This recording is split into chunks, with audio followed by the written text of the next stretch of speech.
morning. Good morning. Welcome. Nice to have you with me this morning.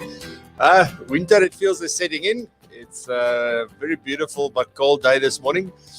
When I woke up, it was still dark, and and I thought, like, that's weird. And even at 6:30, it was still very dark, and it's because it's overcast and all of that good stuff. So yeah, really interesting to see how quickly winter is now going to be upon us. Today, I want to talk about the new world and what this may possibly look like, and just a few things. So this is based off a program that I recently did for the FBI, and that is now available, to all FBI members under your learning profile. If you go to my FBI, you log in, you'll be able to find the entire program there. It's about an hour and 10 minutes. You can earn CPD for that. But today, I just want to do like a sort of a run over and just see what this is all about, and just sort of the different aspects that I looked at for that. So obviously I go into a lot more detail in that program. So the idea here is not to crunch all of that into 20 or 25 minutes, but it's just to sort of, get you going and make you aware, one, of the program, that you can do it. And I think you can also purchase it if you're not an FBI member. You are able to purchase it there. And really been great to be able to do that. And, I think, people might think like, what does he know? We don't know what's going to happen. So stick with me. Let's see where we go with this and what that is all going to be about. So good morning. Really happy to have all of you here. Let me say good morning quickly. I saw Casper was in the house early this morning. So 7:35, he was here already. So Casper, good morning. Thank you very much for saying hi. And then Cole, good morning, Cole. And Elmin and Renee, Malcolm. Let me just scroll here. Denise and Neil, Jod, Stephen, all the regulars here this morning. Good morning, good morning. Razan, good morning. Razan has some great news, but I'm not going to say. It's up to her to say if she wanted to, or you must give me permission to do so. But anyway, I'm very happy for her. And then Ian McMaster, good morning, Ian. Nice to have you. Carol, Salome, good morning, Salome. Gaan 'n bietjie later met jou gesels. Dan Raymond Westner, good morning, Raymond. Chris Roo, good morning, Kobus. Nice to have you back. Nice one. And Gemotso, Peter Lopez, nice to have you back. Raymond Visser, Ravi, and Jakuruts. Hello da. Alrighty, so that's all the good mornings just very quickly this morning. And there's a couple of things that I need to make you aware of. Obviously, on Saturday, I was talking about the show and what's going to happen. So if you missed that, please go watch it. There's quite a lot that happened since then. I've had a lot of input from different people. And also, I spent the entire Saturday morning working on my business anyway.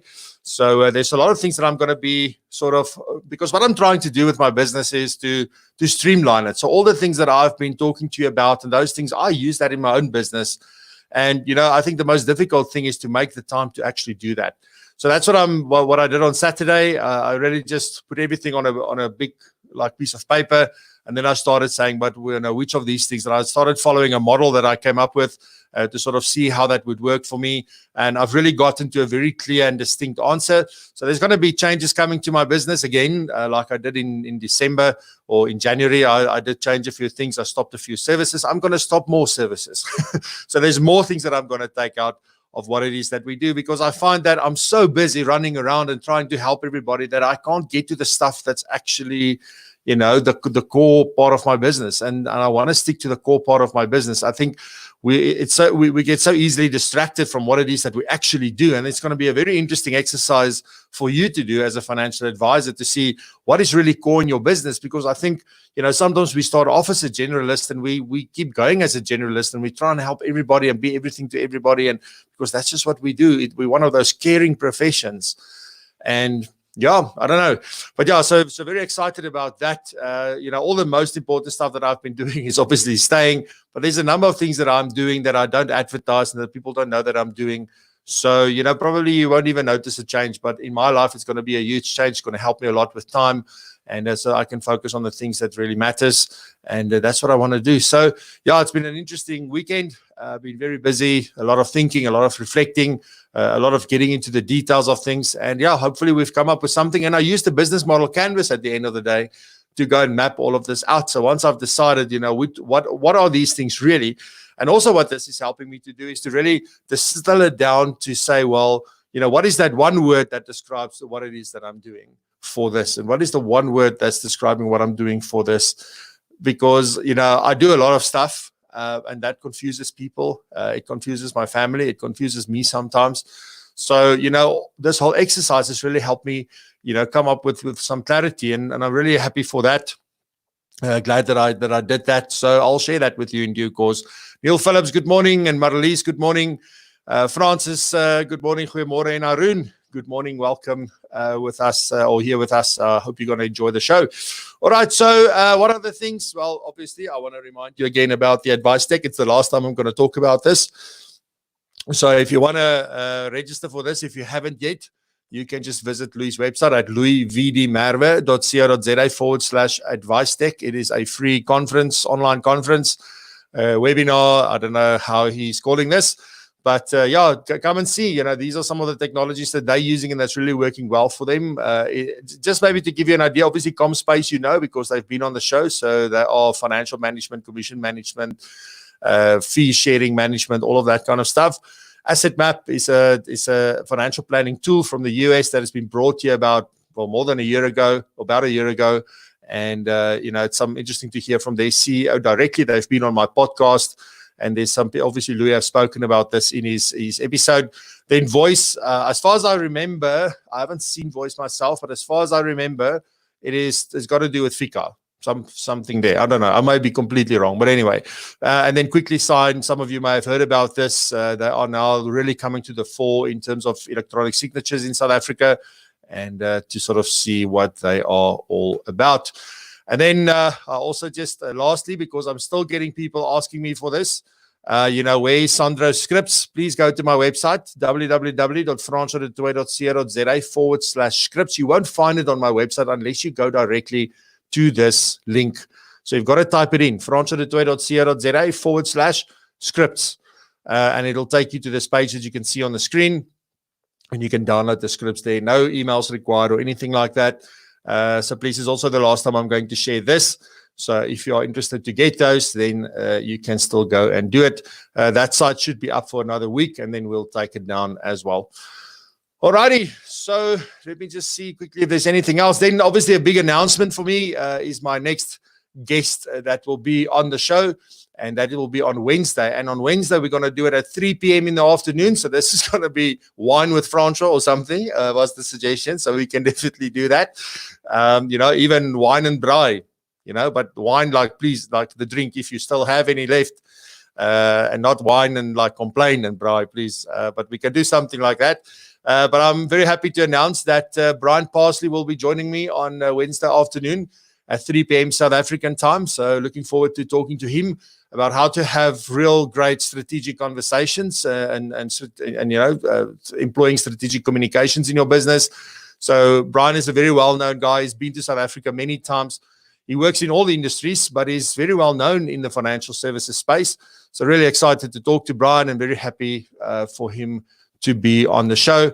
So please diarize that right now. I will give you 2 seconds. Please diarize that. I will be sending out an email this morning as well with the diary alert and all of it.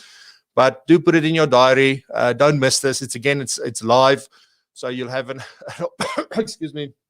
opportunity to interact with Brian. And really looking forward to him. He is amazing. It's awesome to listen to him, and he's got some very unique insights. It's how big companies and small companies alike, really get going with this. So really excited to have him here. It's a very nice guest again for this week. Tomorrow we'll continue our discussion on the data-driven, building a solid data-driven business. So we're going to continue on where we left off last week. So if you haven't watched that, you're welcome to go and watch. I think it was episode 59. So go look at episode 59 in preparation for episode 65, because then you'll see what we were talking about. We're going to continue on from there with Rob and Richard. All right. So cool beans. So that is sort of my good mornings and all my announcements this morning. And let me just very quickly see. There's some more people here in the house. Tinus and Dirk and Kuketsu and Johan Foster. Good morning, Johan. Bye, welcome. And Rasai. All right, so let me get into this. Guys, please remember to subscribe and connect with me on LinkedIn, as I always say and ask. Most of you may already have, but I was putting it on here for guys who's watching the recording. If you are watching the recording, welcome. Much appreciated. Then give us some love. Even if you're watching the recording, please hit the like button and the share button, and, make a comment. Comments help quite a bit. So, to hear your thoughts and your inputs will be great. And then remember to interact with one another so that we can continue to build this wonderful community that we've built over this time. And I look forward to just continue on from here. There's lots of plans and refinements based on the suggestions that I made on Saturday. So that will also be announced as we go along, because we're only looking to do some of these changes from the 1st of June, which is only a week away. And now that we're going to level 3, I think things are maybe going to change in terms of the live setup, in terms of how many people show up for the live show, because people are now free to move and do whatever they want. Well, I'm saying that with a caveat. I'm not 100% sure, but that's as much as I understand. That there will be more freedom to move and to go and see clients and do things like that. But we'll have to wait for the confirmation. But that is as far as I've got it. So, this may change the dynamics of this a little bit. And but it doesn't matter, because we'll still be here. And we will still do it. And for those of you that can show up, we'll do it. If it's in your diary, you'll probably show up. So please remember to put it in your diary, and we will see how we go. All right. So what I want to talk about today is the new world. And as I said, this is a program that I actually created for the FBI. It's live. They sent out the email. I saw that this program is now available on your profile there. So if you go to my FBI and my learning, you'll find all of it there, and you'll have free access because it's part of your membership. But if you are not an FBI member, you can also go and purchase it. I'm not 100% sure where you'll get it and how you are able to purchase it. But probably there would be something. Just get in touch with the FBI and ask them, or maybe I will have a look and get the link for you. So we'll see how that goes. All right. So this whole new world, I guess there's about 5 sort of aspects that I want to talk about quickly, and I'm really going to go through them quickly, because the idea is not to repeat what I say in the program. I obviously want you to go and do the program and support the FBI. But there are definitely some things that we can talk about and that we can, think about and say, where are we headed? Is this what it's going to be? I don't know. I've received or read and received a number of articles where people are saying different things. And I must say that there's some of the things that I agree more with than others. And I think this whole new world of work kind of situation, it's not really that new. I think I mentioned it the other day. Johan Oosthuizen's son-in-law wrote quite a good article about this. And he was also saying that, these things have been around. There's nothing that's really new. I'm pretty sure there will be new technologies, or existing technologies will be improved upon, and things like that will happen. But it's just people became aware of how nice certain things are. And the problem is, and here's the big thing that we sort of sit with. So if I want to start off with the environment, if we're talking about the environment, and how things will change, and whether we will only be working virtual or a lot more virtual, or is things going to change? Are people going to take more of these things into their own hands to do? Well, the answer is we don't know. Well, I don't know. I don't know if you know. We can predict it like anything in life. Like I can be an economist in this case and say, well, I think this is going to happen. And there are some principles and things that we can base it on. But it's not to say that is exactly what it is going to be. So for me, and that's why I also said in the description, this is probably going to be the new world in which we find ourselves, because I don't really know. None of us know, and this is sort of taking it one day at a time. But what I can tell you about this is that, although we don't know, is that if there's then one skill that we need and one focus that we need, it's definitely that we must be adaptable. So we must be able to adapt. We must be agile. We must be able to adapt very, very quickly. And there's a few things that one could do to enable you to be able to do that. And one of the main things is that you've got to stay up to date. If you are someone that don't like reading and watching things and listening to things, that has to change, because things will move quite quickly as people figure out what works for them currently. And the big thing is that clients are going to drive this, not us, not the legislation or the regulator or anything. Clients will drive what it is that they want, and we must be able to respond to that. That is the big thing. So they are the ones that's going to give us the cue and see, where are we going. There's also going to be a lot of behavior changes that will be required, because and as I go through this, you'll see there's different ways of working, and if we're going to work in different ways with one another and communicate in different ways with one another, then there's certain behavior that would need to change. Just for example, if you're not going to sit together anymore in the same building, you've got to check in more with one another. You're going to have to connect more. You're going to have to be able to check in more frequently. So there's certain little things like that where maybe we're not checking in with our office. If I'm out on the road the whole day, for example, you don't check in every single half an hour. Some of you may, but most of you may not, because you're coming back to the office and you'll see them, and you see people at least once a day. But when you don't sit together, that can change quite dramatically, and one could easily forget to connect. And I've got a good friend who phones almost every day. He's like, you'll check in. If it's not every day, it's every second day. And I've learned from him that, the more you check in, the more you stay connected, the more you know what's going on, and the more in tune you are, and the more you still grow together. Because I think one of the challenges are going to be that there's a possibility that people might grow apart if we don't connect that much anymore. So there are certain of those things what I think will be challenges. But anyway, so the three things for environment is that, well, the one thing is that we don't really know what it's going to look like. It might go to exactly what it was before. And there's one question I want to ask at the end that I'm going to say, but what if this happens? That's going to be quite an interesting one. Anyway, so we'll be able to adapt, and then obviously the new behavior changes that will be required. Then also, I think that the rules of engagement have already changed. They were busy changing anyway, but this has been accelerated. And now that people have, and there's sort of two sides to this knife. It cuts both ways. So there are some things that I'm really, really concerned about in this space, and there's some things that I'm very excited about in this space. But if I talk about the rules of engagement, I'm really referring to, how are we going to split face-to-face and virtual meetings? Whereas previously, I tried at the beginning of the year to say, I'm not going to meet face-to-face with most people anymore. Let's just do a quick Zoom catch-up, 10 minutes, 15 minutes, 20 minutes, and that's all that's needed.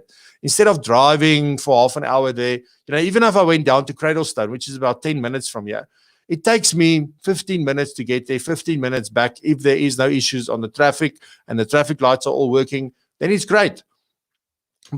But often it's not. So it might take me longer than that. And also, you get to the mall, then you still need to walk to where you need to be.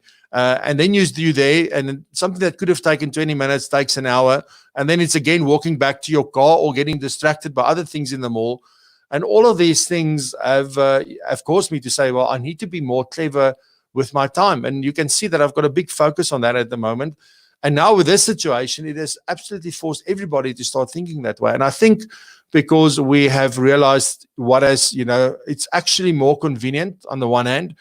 It saves us a lot of time. It saves us a lot of frustration, which is, I think, the other thing, although technology can also be frustrating. But I mean, overall, if you're not traveling, this can be, it saves you a lot of time. So those are the good things. But the problems that I have with this is that companies maybe now, or, businesses or whatever, now want that time for themselves as well, where they didn't have that time before.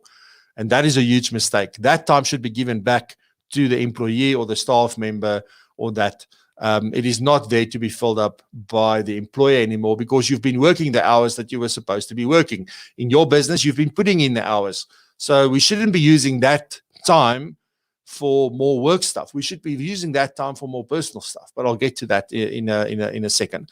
Alrighty, so that's the first thing. So I think the question is going to become, it's not like, should we meet? It'll be, should we meet face to face? Is it really necessary to meet face to face? I think that's going to be the focus. Whereas previously, sometimes we considered, can't we do this online? It's going to be like, is it really necessary to get together? So that's going to be definitely one of the focus points. Then also relationships over business is going to be the new focus. So there's going to be a complete move away from a couple of things, and it's already been happening. I mean, there's a whole group of professionals, financial professionals, who's been advocating for moving away from product, moving away from the traditional way of doing things. And so that's been happening anyway, but this is going to be accelerated, where the move is going to, because we learned now that I need to check in with my client. Are they okay? What are they struggling with? And suddenly you find like there's a whole host of things that they are struggling with that maybe we're not really equipped to help with at the moment, so that sort of showed us like, whoa, this is where we can add a lot of value. So that whole process will be accelerated. And then a big thing under rules of engagement is that it's going to be about client choice, and it's going to be about the client experience even more than ever before. And we've spoken about this quite a number of times. But allowing the client to engage with you and get the services from you that they want, and understanding what it is that they want and need is now, it's always been, it doesn't matter. When the first business started, ever in the history of mankind, that was important. But now it's even more important than ever before. So really knowing and understanding and taking time. And that's why I say relationships over business, because now getting to know your client is extremely important. I think often, I've seen this so many times, we assume that we know our clients. We assume that they've done everything that they could. We assume that they won't say yes to this. We assume that they won't attend our events. We assume because we think we know them, because they've said no 3 previous times. And then we've sort of formed this idea.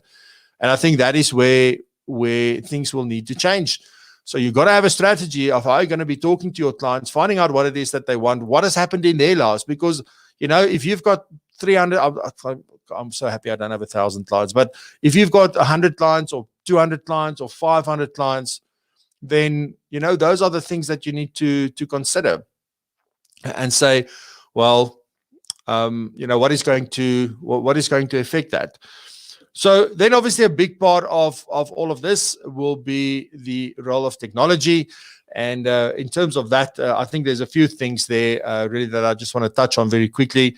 It is the efficiencies that technology can bring, whether that is through automation or through access or through, distribution of information or collecting of information, whatever that may be. But we can create a lot of efficiencies through technology. So if we're getting time back in terms of the fact that we don't sit in the car that much anymore, we don't do this, we don't do that, that we are able to that's one thing that's helping. But then also, if we can use technology to create even more efficiencies, and this is sort of why I'm sharing what Louis and them are doing with that conference of theirs, because I want you to know about it, because that's how you learn about these technologies. Because the only things that we know and learn is the normal stuff that's out there. And I would say the normal stuff, the things that's been around for a long time. Some people are still hanging up on Spotlight. So it's time to move on. And then I've spoken about this quite a number of times about like technology stacks. So that's definitely going to become a bigger thing. If you want to be efficient, you've got to build your own technology stack, because there is no one system that can do everything you want them to do. But there's got to be this challenge about keeping it simple and keeping things that they are able to talk to one another without complicating this whole thing. Because I've also seen this a lot of times, especially with corporates, where they implement a system, but then it needs to talk to a million other systems in the business, which also battles to talk to one another, and everything falls over because there's too much integration happening. And, so it's that challenge to have that level of balance again. About how do we go about that. And then a big thing that's got definitely, and I was reading an article this morning about cyber threats and, training on cyber threats and all of that, and how people can go about doing that. So it's quite an interesting topic and an interesting subject. But, cyber threat, and again, the whole point there is that you can have all the firewalls and all the things in installed in that. The weakest link will always be the user. It will always be you and I. So, those are the kind of things. And how do we strengthen that part of the weak link as far as cyber threats are concerned, so that we protect our businesses, we protect our clients, we protect all the information that we've got, we protect our integrity and our brand. So those things will definitely become more and more important. And it doesn't even matter whether you move to a more virtually based kind of practice or you don't, because all your information resides online anyway, so you will have to look at this. And so that focus needs to be there, and that we need to understand where we sit there. Then about the business itself, how our business really changing. I think one of the biggest things, and we've been working like this since lockdown started, is a decentralized team and staff members, which means that you're not going to sit in the same building anymore, because one, you're going to save a lot of rent. So I don't know what's going to happen in the commercial property space. I did speak about this before. I'm not sure what is going to happen and how they can convert that. And obviously they will have to come up and be innovative and say, well, what do we do with all this additional space that we've got? Because I believe that the move is going to be towards shared meeting spaces and shared office spaces. It's like, because there's fewer people in the office. And you can really sort of, and I think what the next big thing is going to be is that, setting people up at their homes to be able to do business from there. So we will create, the employers will have to create a space at home for their employees. But then, what if that employee resigns, or what if that employee, I don't know, maybe passes away or something? So there are other intricacies that needs to be considered there, but there's got to be some solution for that. And how do we make it easy for them so that, if they work from home, and also there's this whole thing about working from home versus working from anywhere. So a lot of people, I would prefer to just go out and sit next to a river and work there most of the time, because I do my best thinking there. I can get a lot more done there than here at home. So we also need to distinguish between those two. So do we allow certain people to be able to work from anywhere? Can certain people work from home? And who really, really, really needs to be in the office? And also, how do we create an environment where people can come and connect again with their colleagues and build that? Because the challenge will be, how do we keep the culture going and all that kind of stuff? So, I think that's going to be one of the things. And then I think something that's going to be challenged by all of this is definitely compliance. There's got to be a big mind shift in terms of compliance.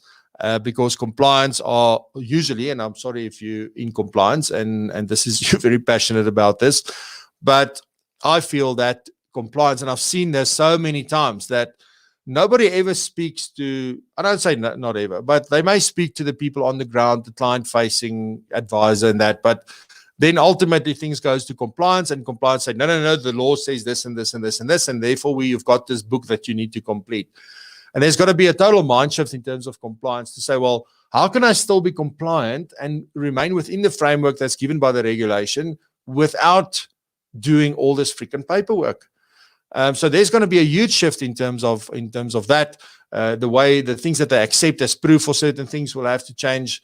And, it's just that entire process will have to change. And also companies will have to get on board if you are still doing products and selling products. That needs to be implemented. I mean, it has to be done. Think about, it's not that, it's also accounting and CIPC and SARS and all these different people. So if I talk about compliance, I'm not only really talking about the compliance that we're doing in our businesses, in financial services. It is really about compliance with everything in your business. So that will definitely need to change as well. And then also the fifth one is personal development, because I mean, you can't stay the same and not do anything about what you know and where you go and all of that without really, developing your skills and your knowledge, because things have shifted. And if you're not shifting, you're going to get left behind. It's as simple as that. And if I say you, I talk about you and me. So that is very important. And I think there are certain traits and skills and things that we would need. Like, I mean, how do you become agile if you weren't agile before? How do you become tech savvy if you weren't tech savvy before? I think I've shared this with you before, where it's very, very interesting, where a company that I did some work for said, well, when they did this, they thought like, whoa, there's a whole group of people, these people that never embrace technology and that they would never, ever, ever do virtual meetings. And the feedback was, how amazed they were that they started doing those meetings and they actually love it, because now they don't have a choice. You see, as long as people have that choice, they will choose. And that's why I'm saying the same will happen now with client choice. They will have a choice of how they want to work. Previously, didn't bother them. Now that they've seen that things can be done differently and it's actually to their benefit, they may start insisting on things. And if you're not willing to adjust and adapt and move quickly, because that's what agility is about. If you're agile, you can move quickly. And you do things, you make small changes all the time because it's easy to navigate. But anyway, so those are some of the traits and skills. And then obviously, I mean, like if I said relationships over business, excuse me, how do we really hone those skills of how to engage with people and talk to people and work with them where there's now a screen in between us?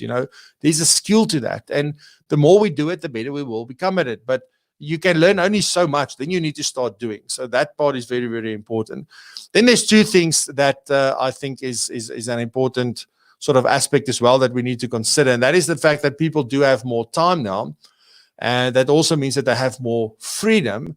And there should definitely be a level of flexibility that is allowed. Definitely not a case of, depending on the role of the person, it can't just be, okay, you can do what you want whenever you want to, but things will definitely shift from the time you're working to the outcomes that you are producing. And whenever you produce that outcome, as long as it's by the deadline, I don't think we should really care about how and when it gets done, as long as it is before when it needs to be done. And also this thing about, you know what, people got back some part of their life. Stop taking it away and stop like saying, oh, now we've got these meetings back to back to back, because virtual burnout is a real thing. And I spoke about that in a previous episode, you know, so we really need to be considerate about this and say, this doesn't mean that, oh, now you're not sitting for 2 hours in the traffic, so that means you can give me 2 more hours. No, that was my time. That is my time. And that's something that has frustrated me for a very long time. So we need to be clever about how we use that. Some of us will use that in our businesses. I've used that extra time in my business. But I'm also getting to a point now where I say, no, I want to spend that time rather with my family than I do with that. So I need to get my ducks in a row to be able to do that. So, you know, during lockdown was a perfect thing. When we started, I shared that 21 ideas of things that you could start working on during this lockdown. I wonder how many of those you started on. But, you know, that was the opportunity. And now things are starting to move away from lockdown. And now maybe if you haven't used this time, you know, I don't know. And that's why I got going with my business, because there's a lot of things that I wanted to do. But I think we need to be careful about what we do with this extra time that has now been given back to us, because it's not being created. It's always been there. It's just that we've been spending it on other things. So here's a spanner in the works for you, right? So, I mean, if we've got this pandemic, which nobody saw this coming, nobody even had this in a plan or as a scenario. I don't know. If you look at how many countries or businesses consider the pandemic as an impact on their business, it was a very, very small percentage. Obviously, that's going to change now. But now the question becomes, so if we've got this new world of work, what happens if the internet goes down permanently? What if people start sabotaging this? And what are we then going to do? So we always got to be thinking about what is the absolute worst thing that can happen. And we got to have a plan. It's not to say that you got to go and practice and say, oh, no, so because of that, I won't do things virtually. The thing is that you must just have a strategy for when something like that happens, because that is the next big pandemic that can happen. Everything moves to the cloud and everything's there and we're so interconnected. And then what happens? What happens if the cell phones go down and the internets go down and those kind of things? So that's quite a hectic thought to end up on. And but that, ladies and gentlemen, is the new world that we are working in. So yeah, very excited to be part of it. I'm very excited to see where things are going. So let's see. So let me see quickly. I saw there was some comments. So I want to run through those. Good morning, Russell and Ihu. Russell says, nice green arrow, or Hawkeye posted. Oh, that's green arrow. I'm buying it. I will share the name. Yeah, I can't. It's a very funny name. So sometimes I buy from comics. What are they named? Cosmic Comics here in Northcliffe. But these posters that I've got now, I've actually ordered online. I'll send you a WhatsApp with the link for that. So Razan says, keeping a close ear to the ground to your consumers, end users' behaviors, feelings, and pain points should certainly be a focus point to determine your rules of engagement going forward. It is critical. Razan, it's one of those things where, you know, I've always, like, I know this, but I didn't always do this. I only started doing it, you know, like in this year, actually. You know, asking more people. And it's not to say, well, they need to tell me what to do. It is just to understand how they think and what is really important to them. You know, so I get some great feedback from them. Russell says, adapt, improvise, overcome. Yes, and sometimes just run straight through it if you can't overcome it. Kevin says, the listed property market have serious concerns moving forward. It will take years to recover. Yes, and they will have to be innovative. What are they going to do with that space? Do they turn it into housing? Do they turn it into shared office spaces? Do they turn it into, I don't know, you know, warehouse? I don't know what they're going to do, but there will be solutions. That I know. But I think it's going to look completely different from what it looks at the moment. And then Jetty says, discipline and planning, whole mind moves, exciting times. Yes, absolutely. Good stuff, ladies and gentlemen. That is my story for this morning. Thank you very much. I'll see you back tomorrow morning at 8 a.m. where I'll be talking to Rob and Richard about, you know, building a solid data-driven business or practice and why that is important. So please join us tomorrow. I look forward to having you back. Thank you very much for being with me today. I appreciate it. If there's anything you know that you want to share with me, you're welcome to WhatsApp me. or email me. You're more than welcome to do that. And I will see you back tomorrow morning, same place, same time. Thank you very much and have a good one.